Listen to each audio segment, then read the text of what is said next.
Bienvenidos a Escena Internacional, podcast producido por Comité de Lectura con la colaboración de Gabriela Rodríguez. Soy Farid Cajat y en este nuevo podcast para suscriptores de Comité de Lectura analizaremos las noticias más importantes de la escena política internacional.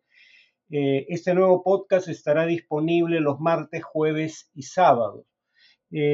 Como esta es la semana de lanzamiento, se compartirán de manera abierta y gratuita, incluyendo en YouTube, pero a partir de la próxima semana estarán disponibles solo para suscriptores de Comité de Lectura. Si están interesados en suscribirse, pueden hacerlo yendo a la página web de Comité de Lectura, que es comitedelectura.pe/planes, o usando el link en la descripción de este episodio. Eh, el podcast va a consistir en primero introducir algunas de las principales noticias internacionales de las últimas 24 horas y luego un comentario por parte mía sobre algún tema de interés internacional. En cuanto a las noticias más relevantes de las últimas, digamos, 48 horas, el domingo 27 se realizó un referéndum en Bielorrusia. Recordarán que Bielorrusia es uno de los países desde los cuales se introdujeron tropas rusas a Ucrania. O sea, la invasión de Ucrania no solo se hizo desde territorio bajo control ruso, sino también desde territorio de Bielorrusia. Por eso es importante el contenido de las reformas constitucionales que se aprobaron en este referéndum realizado el fin de semana. De un lado, como era de esperarse y como ha ocurrido en referéndums anteriores para reformar la Constitución, el presidente Lukashenko ha reforzado sus poderes como jefe de Estado y ha hecho modificaciones a la Constitución a través de este referéndum que le permiten permanecer en el gobierno hasta el año 2035. Hasta ahí no hay nada que llame la atención. Claramente es un dictador que espera perpetuarse en el poder. Lo interesante son otras modificaciones que se realizaron a la Constitución a través de este referéndum. Eh, eh, Bielorrusia renuncia a su estatus como país neutral en los conflictos geopolíticos internacionales y país no nuclear. Nadie espera que como consecuencia de esta modificación constitucional Bielorrusia esté próxima a adquirir armas nucleares.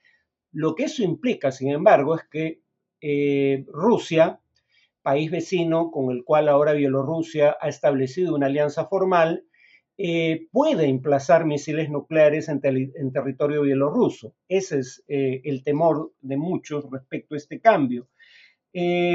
Y claro, el resultado nunca estuvo en duda, ¿no? Las elecciones en Bielorrusia no tienen observadores internacionales porque no son consideradas libres y justas y porque el gobierno no lo permite. En teoría, un 65% de los votantes aprobó estas reformas. En segundo lugar, Putin debería estar preocupándose qué hizo mal para que Alemania haya dado un giro tan significativo en su política exterior y de defensa, más aún cuando ese giro se da de la mano de una coalición de gobierno en donde partidos tradicionalmente pacifistas, como el socialdemócrata, pero sobre todo los verdes, y partidos que tradicionalmente no hubieran aceptado incrementar el déficit fiscal para aumentar el gasto en defensa, como el Partido Liberal Democrático, se pusieron de acuerdo para incrementar este año en 100.000 millones de dólares, perdón, de euros, el gasto en defensa. Hay un fondo de defensa para ese fin, y finalmente cumplir el compromiso que todos los países de la OTAN han adquirido de incrementar su gasto de defensa hasta alcanzar un umbral mínimo de 2% del PBI.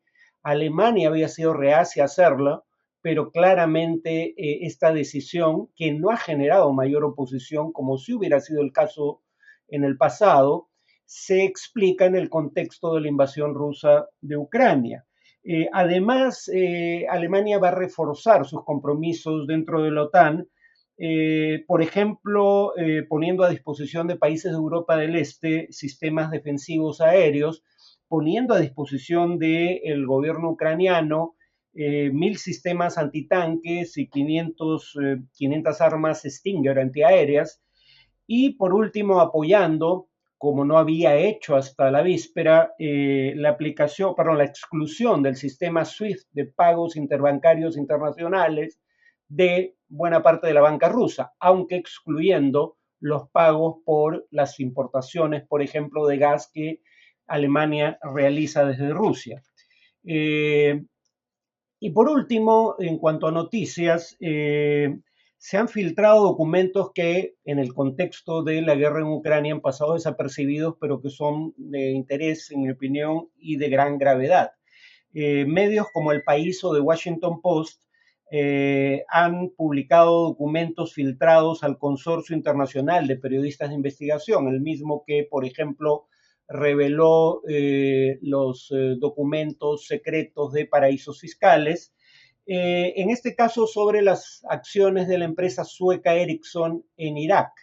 Y ahí uno ve, y este es un tema que analizaremos en una siguiente sesión, uno ve cómo empresas que en su país de origen jamás practicarían ninguna de las actividades que voy a describir, no tienen mayor problema en hacerlo ahí donde el entorno institucional sea más permisivo. Por ejemplo, pagar sobornos para obtener la adjudicación de proyectos, desvíos de dinero y, más grave aún, pagos al Estado Islámico para que permitiera a Ericsson transportar torres de telefonía en territorios bajo su control, poniendo en riesgo a sus trabajadores, uno de los cuales fue secuestrado por la organización terrorista. El tema que quisiera comentar hoy, para concluir el podcast de este martes, 1 de marzo, es el tema de cómo podría esperarse que Rusia intente capturar ciudades en Ucrania, porque acá hay un antecedente francamente ominoso. Muy pocos probablemente recuerden que la última vez que Rusia capturó una ciudad europea fue en este siglo, el año 2000, cuando cerca una de sus propias ciudades, Grozny, la capital de Chechenia, en la cual combatía una insurgencia que, hay que decirlo, había llevado a cabo prácticas o atentados terroristas de manera sistemática.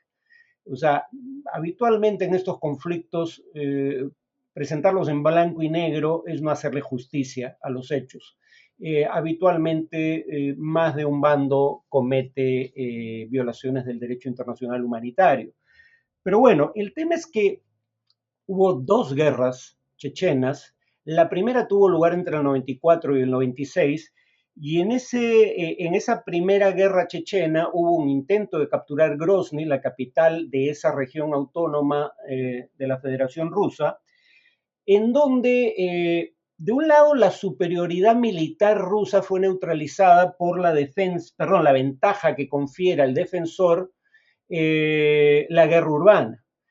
Para que tengan una idea de cómo sofisticados mecanismos de inteligencia e información pueden ser neutralizados con medios bastante rudimentarios. Dentro de las ciudades, las imágenes satelitales no pueden captar los movimientos que ocurran en edificaciones de concreto, no pueden ver lo que hay dentro de los edificios. Claro, alguien diría, pero pueden captar el momento en que milicianos dentro de un edificio salen y se desplazan hacia otra edificación. Pero para evitar eso, por ejemplo, en los casos de Siria e Irak, en los casos de Raqqa en Siria, Mosul en Irak, lo que el Estado Islámico hacía era colocar sábanas entre un edificio y otro. Entonces, los satélites tampoco podían captar a los miembros de esas organizaciones terroristas cuando se movilizaban entre edificios. Entonces, la guerra urbana, por razones tan arcaicas como esa, confiere una ventaja al defensor.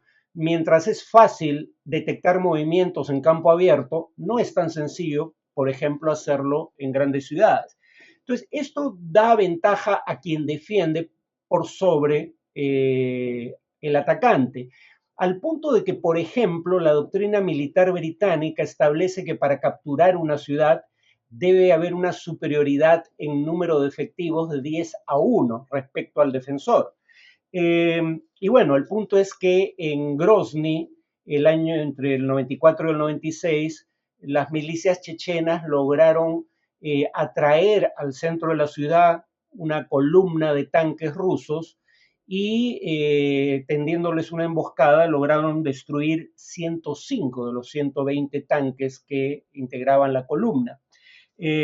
Rusia no pudo capturar Grozny en esta primera guerra, pero luego hay una segunda guerra chechena, más o menos entre el 99 y el 2000, en donde, aprendiendo del error, lo que Rusia hace, sin embargo, claramente era un atentado contra el derecho internacional humanitario, porque lo que hace es, en lugar de intentar un asalto directo sobre la ciudad, cerca la ciudad de Grozny y la somete durante semanas a bombardeos relativamente indiscriminados. Cuando sus blindados entran a la ciudad, finalmente no había mayor resistencia en lo que era una urbe en escombros.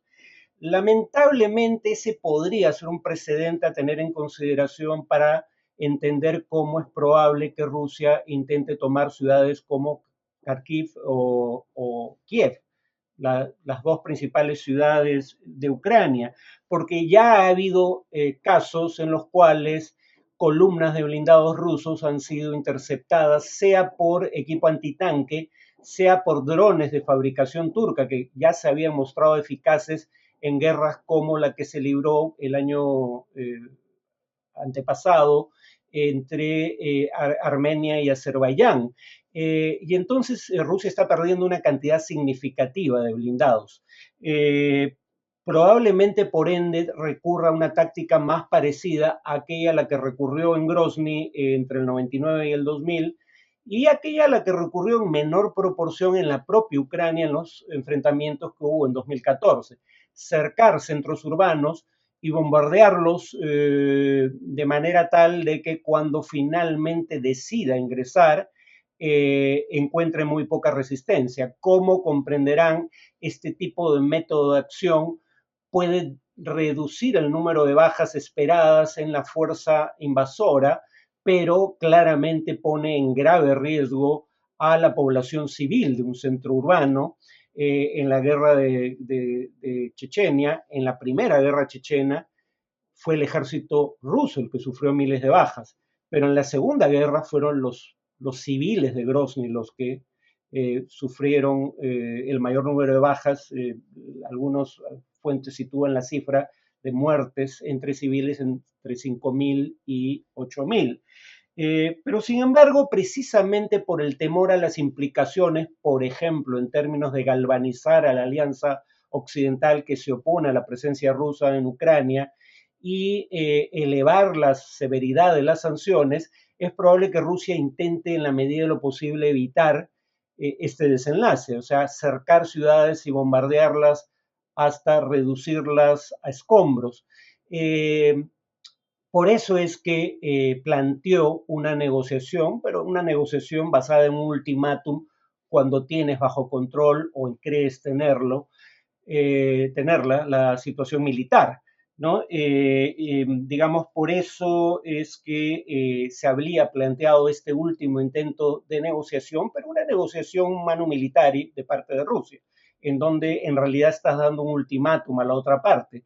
Si no cedes, por ejemplo, en temas como la neutralidad ucraniana o las dimensiones de su fuerza de seguridad de aquí en adelante, Rusia no solo completaría el cerco sobre las ciudades ucranianas, sino que empezaría bombardeos que podrían prolongarse durante semanas antes de lanzar un asalto final.